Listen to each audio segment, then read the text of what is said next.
Channel of Vadodara. નૃત્ય સર્જન સંસ્થા દ્વારા વડોદરા શહેર ખાતે કથક સમારોહનું આયોજન કરવામાં આવ્યું હતું।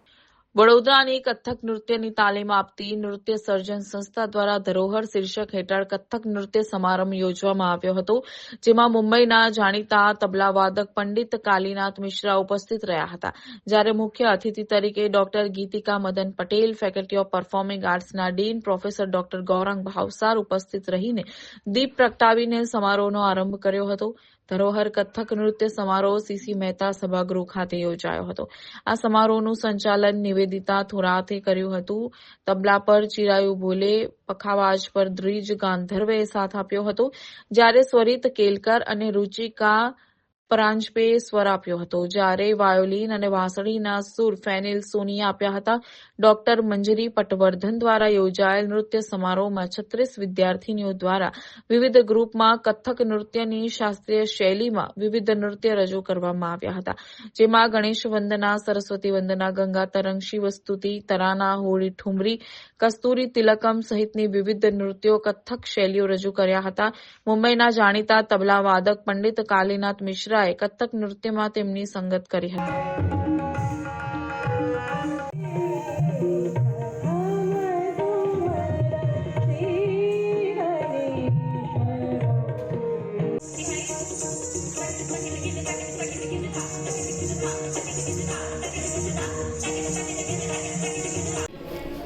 नमस्कार, मैं तबला वादक कालीनाथ मिश्रा उत्तर प्रदेश आजमगढ़ हरिहरपुर का रहने वाला हूँ, लेकिन 1979 से मैं महाराष्ट्र मुंबई में हूँ। उस धरती को प्रणाम करता हूँ क्योंकि उस धरती ने मुझे सब कुछ दिया। एक कलाकार को जो मिलना चाहिए, नाम शोहरत पैसा, ठीक है, उतना ठीक है। दूसरी बात, मुझे बड़ा गर्व हो रहा है कि मैं बड़ौदा में हूँ, इस धरती को प्रणाम करता हूँ। मैं कई बार आ चुका हूँ, लेकिन मेरी बहुत पुरानी पहचान है मंजरी पटवर्धन जी से, उनके हस्बैंड निखिल जी से। तो उनकी इच्छा हुई कि काली जी, मैं चाहती हूँ कि इस बार लाइव आप मेरे साथ बजाइए। तो उनके साथ लाइव में मैं भी हूँ। उनका बड़प्पन है कि मुझे इतना प्यार देती, लेकिन नाच के साथ बजाना मुश्किल काम है थोड़ा, क्योंकि जब हम उसको 10 बार 15 बार सुनते हैं, क्योंकि उनकी चीज़ मुझे बजाना है तबला से, तो उनकी चीज़ को याद हम करेंगे कैसे करेंगे, हमारे पास तो टाइम ही नहीं है। मैं तो कल आया हूँ, लेकिन एक सूझ है, एक बोलों का चलन है कि बोल अगर बजता है तो कैसे बजता है। तो मंजरी जी की इच्छा हुई कि मुझे बजाना है, तो हम लाइव हैं, हमारे साथ बांसुरी है, 2 सिंगर हैं, एक मेल फीमेल सिंगर हैं, 2 तबला प्लेयर हैं, और ये ऑडिटोरियम बहुत बढ़िया है। इसमें हम मेरे ख्याल से तीसरी चौथी बार बजा रहे हैं। दूसरी बात, मंजरी जी और निखिल जी के जो नृत्य सृजन है, उनका जो संस्था है, कम से कम 25-30 साल से चला रही हैं, लेकिन प्योर क्लासिकल, वो हमारे धरोहर है, ये परंपरा है। एक होता है संगीत सभा, बातचीत होती, एक होता है गोष्ठी, तो गोष्ठी में चर्चा होती है, हाँ आप कैसे हैं, लेकिन यहाँ उन्होंने प्योर क्लासिकल रखा है। और हम चाहते हैं कि आप लोगों का जब हमें सपोर्ट मिलेगा, हम जैसे कलाकारों को मीडिया, क्योंकि मीडिया हमारे साथ जुड़ना चाहिए।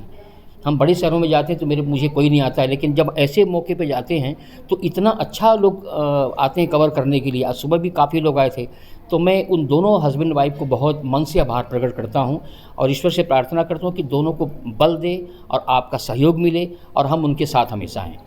खास करके बात करें बच्चों की, बात करें परवरिश की, बात करें निखिल जी की, अपन बात करते हैं तो उनका घराना जो है वो क्लासिकल बैकग्राउंड जी।